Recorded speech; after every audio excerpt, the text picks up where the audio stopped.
Hi everybody, it's Annette from The Art of Intuition.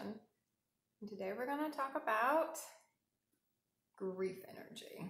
So before everyone clicks off this video because it sounds a little sad, I want everyone to just hold that thumb button for a minute, and let's talk about a lot of what's going on in the world today, where you're seeing a lot of people separating because they might make a different choice on certain things. They might decide to go a different way. And you're seeing a lot of people pull apart.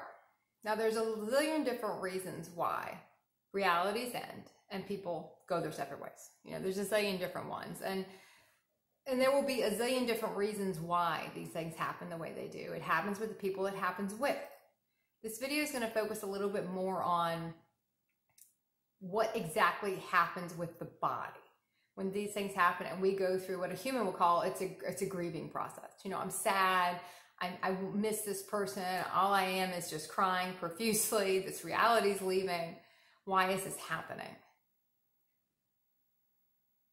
We're not really grieving the person. We're grieving the attachment we have to the person. So when we get into children, when we get into, I'm gonna even go animals here too, different family members, friends, it doesn't really matter who it was or why all of a sudden we're not gonna be in the same reality anymore, but we have an attachment to that reality. We have attachment to those people. When we're grieving, we're clearing the attachment we had to the reality. Sometimes the people will come back in, but they come back in a different frequency, and they come back in a purer form for us because we don't have the attachment to the reality anymore. We don't have the human attachment to it, but we can then be a higher consciousness presence in the reality. We can bring more to it and more to these people. We can be more and they can be more too.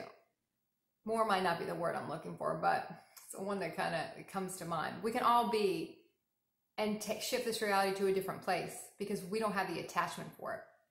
A lot of times we will get in realities that we get very much attached to. And it doesn't matter why you're attached to it. And this is not to judge why you're attached to it. And you'll notice, especially when you start raising your consciousness, these things start to go. They start to shift. People you saw all the time, you don't see as much anymore. Because that attachment to those realities keeps us from our higher purposes. Just being attached to those realities, not willing to let them go, is a lot of the reasons why for a while sometimes they have to go. They have to morph. They have to change.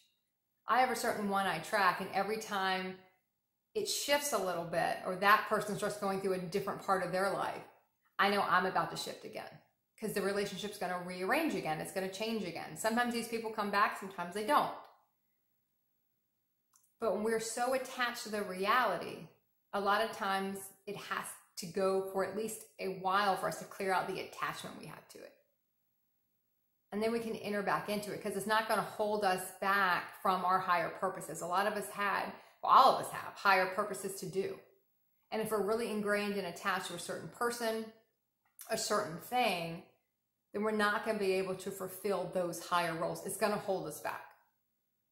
And if you feel like, oh, I know I need to move to, I don't know, California, but I'm, really in a relationship here with this person, or I don't want to leave this person, or whatever it is, that attachment to that person might keep you from going where you know you need to go.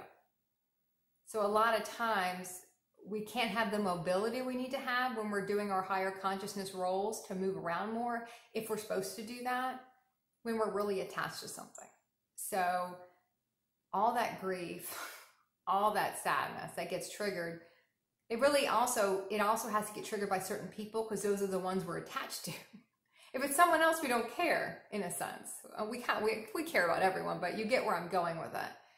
It has to be certain people because that's what's going to trigger all that sadness. We're clearing all the cords of attachment we have to the person.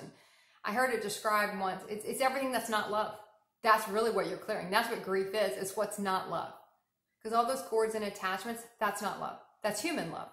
That ooey gooey stuff, that's human love. That's not higher consciousness love. It has to be cleared.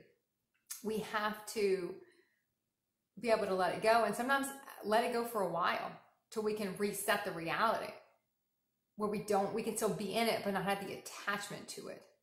And then you can really enjoy the reality more when you don't have all that stuff going on. But it also triggers grief to all your different realities because they're all happening simultaneously. That's why sometimes it feels like it's so much grief, it's so much sadness, because it's not just this one incarnation, this one timeline. It's all of our timelines. So look at what you're attached to. Look at what you're being. Sometimes we kind of know it's coming, that it's going to shift. These people are going to go. Sometimes we know it might just shift. They might not go, but it's going to morph. Look at what you're avoiding, and you know it's coming. Look at the attachment to it. Clear the attachment. You can also start clearing the attachments in our sleep. Sometimes we'll see it first in our sleep state that these people are going. Something's going to shift, because that helps us start detaching from the reality. That's why we're seeing it in our sleep state first. It's an easier way if we start clearing there first. We can start detaching from it, because it's really just a detachment process. You're really not losing the person. You're just detaching from having to have the person. So, all right. Keep practicing the art of intuition.